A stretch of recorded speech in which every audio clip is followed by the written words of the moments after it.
네, 오윤혜 씨 어서 오십시오. 반갑습니다. 오윤혜 씨는 올겨울에 감기 안 드셨습니까? 들었지만 1박 2일 만에 사라졌습니다. 아, 그래요? 제가 감기를 퇴치하는 방법이 있습니다. 뭡니까? 저는 비타민 C를 한 예. 2000mg 이상을 때려 넣습니다. 예, 그리고 뜁니다. 아, 그래요? 네, 그 감기와 싸워서 이기는 그것도 거죠. 이론의 여지가 있는 쪽 모르겠어요. 보통 이제 저희 남편은 보통 예. 중년의 남자들이나 할 법한 예. 방법으로. 그리고 그 방법 자체도 여러 가지 어떤 논란이 있습니다. 아, 그래요? 네. 저는 그렇게 이겨냈습니다. 네. 감기 빨리 나으시기를. 아니 뭐 저야. 지금 뭐. 코가 막혀가지고 예. 그 권순표 앵커님의 그 중저음의 톤이 지금 살아나질 않고 있거든요. 예, 뭐 기다리고 있겠습니다. 내일이면 뭐 아닌가? 어제도 막혔었거든요. 나아지시기를.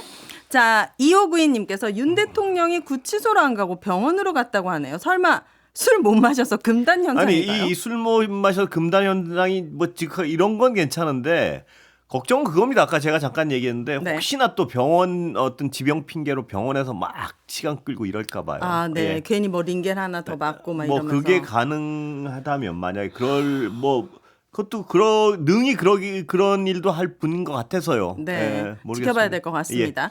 0646님께서 대통령이 저렇게 거짓말만 하고 저런 분이 2년 6개월 동안 이 나라를 이끌어 왔다는 게 서민들 다 죽이고 자영업자인데 죽을 것 같습니다. 남겨주셨습니다. 예, 그렇습니다. 5530님께서 내란 피의자 윤 대통령이 헌재 변론에서 한 이해할 수 없는 말들, 이후 형사재판을 준비하는 과정입니다. 어차피 탄핵은 되더라도 형사재판에서 형량을 줄이거나 무죄 만들기 위한 몸부림처럼 보인다. 그러니까 이 어떤 대통령 한 분이 저렇게 이상한 어떤 일을 많이 하니까 네. 문제는 전 국민이 법을 너무 많이 알아요.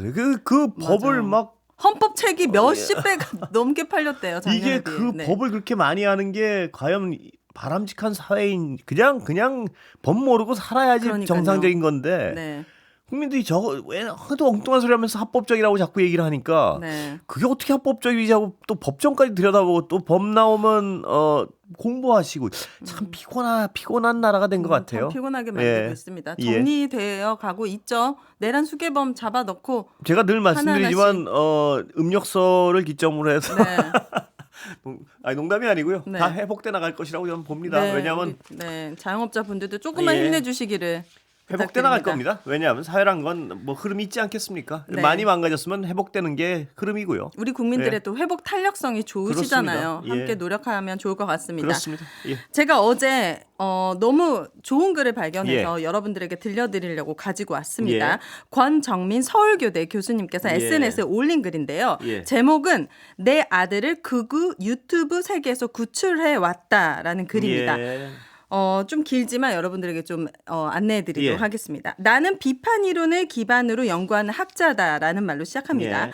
내가 아들을 정말 깨어있는 진보적인 인권 감수성이 높은 남자로 키우기 위해 예. 교육을 얼마나 열정적으로 시켰겠냐. 예를 들면 어릴 때부터 2-3시간 토론하고 예. 전 세계를 여행을 다니고 예. 클래식, 발레, 뮤지컬, 국악, 미술관, 박물관 안 데려간 예. 곳이 없게 키웠다. 이보다 더 교육을 잘 시킬 수 없을 거라고 생각했다. 그렇겠네요. 예. 근데 아들이 중2쯤 되었을 때 어느 날 이런 말들을 하기 시작했다. 엄마, 여자는 왜 군대를 안 가? 예. 우리 사회는 남자를 너무 차별하는 것 같은데 여가부는 폐지해야 돼. 이런 말들을 하기 시작했다는 거죠. 근데 그런 생각을 어떻게 하게 됐어? 라고 물어보니까 유튜브에 엄청 멋있고 똑똑한 사람들이 나와서 이런 얘기를 했다라는 거죠. 아들을 빼내는 방법은 토론밖에 없었다고 예. 합니다.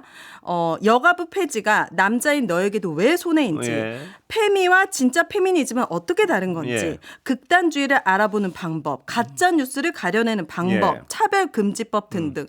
제가 엄마라면은 예. 사실 할 수 없었던 예. 토론들인데 이분은 이제 학자시니까 이런 끊임없는 토론으로 예. 이 아들을 빼내 왔다라는 거예요.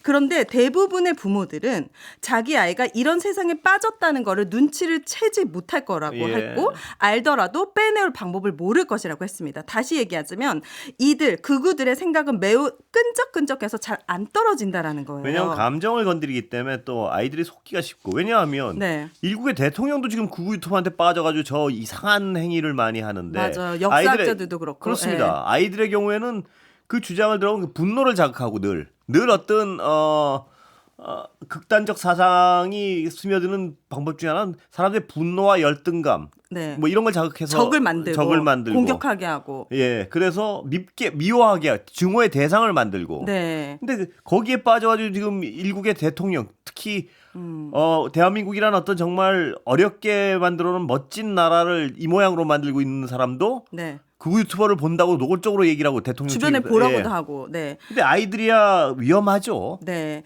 이분이 내가 이 글을 쓰는 이유는 현재 고등학생인 아들의 주변 모든 남자아이들이 정말 거짓말 안 하고 단 한 명도 안 빼고 100% 남자아이들이 윤석열을 지지하며 신남성연대를 추종한다고 하기 때문이다. 그 얘기가 맞다면 정말 큰일인데요. 이거는 부모의 신념과 관계없이 네. 극우 유튜버를 보며 빠져들었을 가능성이 100%이다. 예. 이 문제를 해결할 수 있는 세 가지 방법을 고민해봤다. 첫 예. 번째, 학교 교육을 바꿔야 된다는 예. 거죠. 현재 주입식 교육으로는 극우 신념이나 가치관, 철학 이런 거 절대 바꿀 수 없기 때문에 토론, 글쓰기, 그래서 지금 AI 디지털 교과서 이런 데다 자원을 낭비할 것이 아니라 청소년의 극우화 예방은 아주 시급한 문제이기 때문에 토론 교육, 역사 교육, 민주주의 교육, 100% 토론 교육 등을 통해서 교육이 정말 중요하기 때문에 이 방식을 바꿔야 되고 이 두 번째가 좀 신선했습니다. 두 번째는 건전하고 민주적 가치관을 가진 2030 남성들이 유튜브를 더 많이 해야 된다는 거예요. 진보 유튜버들은 있죠. 하지만 그들은 나이가 많거나 또는 전문직이기 때문에 이런 사람들은 청소년들에게 소구되기에는 매력적인 캐릭터가 아니라는 거예요. 청소년에게 매력적인 유튜브 방송이 조금 더 많아져야 된다. 건전한.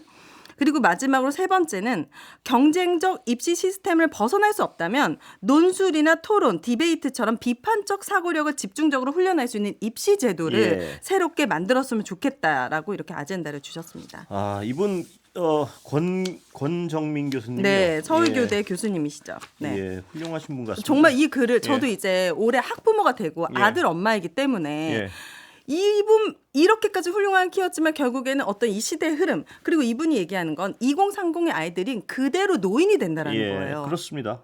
이거는 어떤 이 시대에 거스를 수 없는 젊은 세대들 그리고 우리 미래 세대들의 문제이기 때문에 이 숙제를 우리가 좀 해결해야 되지 않을까. 그리고 이분 말씀 들으면서 저도 그 생각이 좀 듭니다. 뭐냐면 저는 원래 젊은 사람들이라고 뭐 모르겠습니다. 젊은 사람 하고 대화하길 즐겨 하거든요. 그들이 뭐 저랑 대화하길 즐겨 할지 모르지만 네, 즐겨 하시죠. 네, 항상 열려 계시고 저는 그런데 많이 얘기를 하고 싶습니다. 정말 큰일이라는 생각이 들어요. 그리고 이 젊은이들이 뉴스 아이킥을 어떻게 하면 많이 보게 할 것인가 고민해봐야겠습니다. 정말. 그래서 또 뉴스 압착이라든지 이런 그렇습니다. 것들도 좀 고민해보시는 거 정말로 아닐까요? 그것도 보다 좀 젊은 사람들하고 얘기하면서 젊은 사람들이 더 많이 들을 수 있게 한다는 고민이 정말로 진심으로 녹아 있었습니다. 그러니까요. 시사 정치가 조금 더 재밌고 많은 사람들에게 재밌게 노출되면 더 많은 분들을 포용할 수 있을 것 같고 이분은 부모 입장에서 구출하는 심정으로 정말 2030은 유튜브 세대이기 때문에 이들은 자신들의 신념을 그대로 간직한 채 노인이 될 거라서 우리 어른들이 뭔가 이 숙제를 좀 해결해야 될 것 같습니다. 그렇습니다. 이 정말 이 젊은이들이 엊그저께도 거기 51%가 2030의 젊은 남성들이 많았다는 거 아니에요? 네. 정말 충격적인 거예요. 근데 그들이 과연 물론 저는 그럼에도 불구하고 아직도 극소수라고 강하게 믿고 있습니다. 그렇게 어떤 바보 같은 생각을 하는 사람들이요. 그러나 그 극소수가 이렇게 얼굴을 드러내고 뭐 그 자리에서 자기가 지금 자기의 인생을 어떻게 망치는지도 모르면서 그런 행위를 범죄에 할 때 그걸 부추기는 유튜버들 이런 현상에 대해서 정말 걱정이 많이 되는 것도 사실이에요. 맞습니다. 이거는 그냥 무시하고 넘어갈 그런 문제가 아닌 것 같습니다. 그렇습니다. 자, 트럼프 미국 대통령 취임식이 있었습니다. 한국에서도 많은 분들이 참석했는데 홍준표 대구시장 역시 가셨습니다. 근데 막상 갔다가 참석을 포기하고 너무 추워가지고 호텔에 와서 대형 스크린을 통해 취임식을 봤다고 전했습니다. 아니 열몇 시간을 비행기 타고 가셔가지고 호텔에서 스크린으로 보실 거면 한국의 상황을 굉장히 자세히 얘기해 줄 것처럼 전할 것처럼 했는데 이럴 거면 그냥 집에서 보시지 편안하게 이렇게 힘들게 가셨을까요? 뭐 미국 저랑 다를 건 없어요. 저도 집에서 봤으니까. 그러니까요. 뭔가 이제 가신 분들이 가기 전에 시차가 맞으니까 좀 그건 편해. 나경원 의원 같은 경우에도 뭐 야당의 뭐 내란 폭동을 알리겠다 뭐 이런 얘기를 했는데 차라리 전달되지 않아서 다행이라고 생각해야 될지. 저는 그렇게 생각합니다. 또 가서 만약에 얼마나 쓸데없는 얘기를 직접 전달할 기회가 있었다면 네. 그것도 참 골치 아픈 일이에요. 네. 근데 아까 문정인 교수 나와서 잠깐 말씀하셨지만 한국의 극우 세력하고 미국의 어떤 냉전주의 세력하고 결합하면 좀 골치 아픈 일이 생길 수도 있다 이 말씀을 하셨는데 네. 그러기에는 뭐 세상이 더 실용적이라고 믿고 싶습니다. 아직은. 네, 예, 맞습니다. 트럼프 시대에 맞춰서 우리 대한민국도 예. 거기서 살 길을 찾아야죠. 빨리 또- 새로운 리더를 세우고. 사회가 안정되면 우리 사회가 적응력 하나는 어디보다 뛰어난 사회 아니겠습니까? 그러면 맞습니다. 거기서 다 기회를 찾아낼 것이라고 또 믿습니다. 네. 올해 회복을 믿고요. 예, 네. 늘 저는 말씀드리지만 올 한해 우리나라의 회복을 강하게 믿습니다. 네, 그렇게 만들도록 하겠습니다, 여러분. 함께 수고하셨습니다. 만들어갔으면 좋겠습니다. 감사합니다.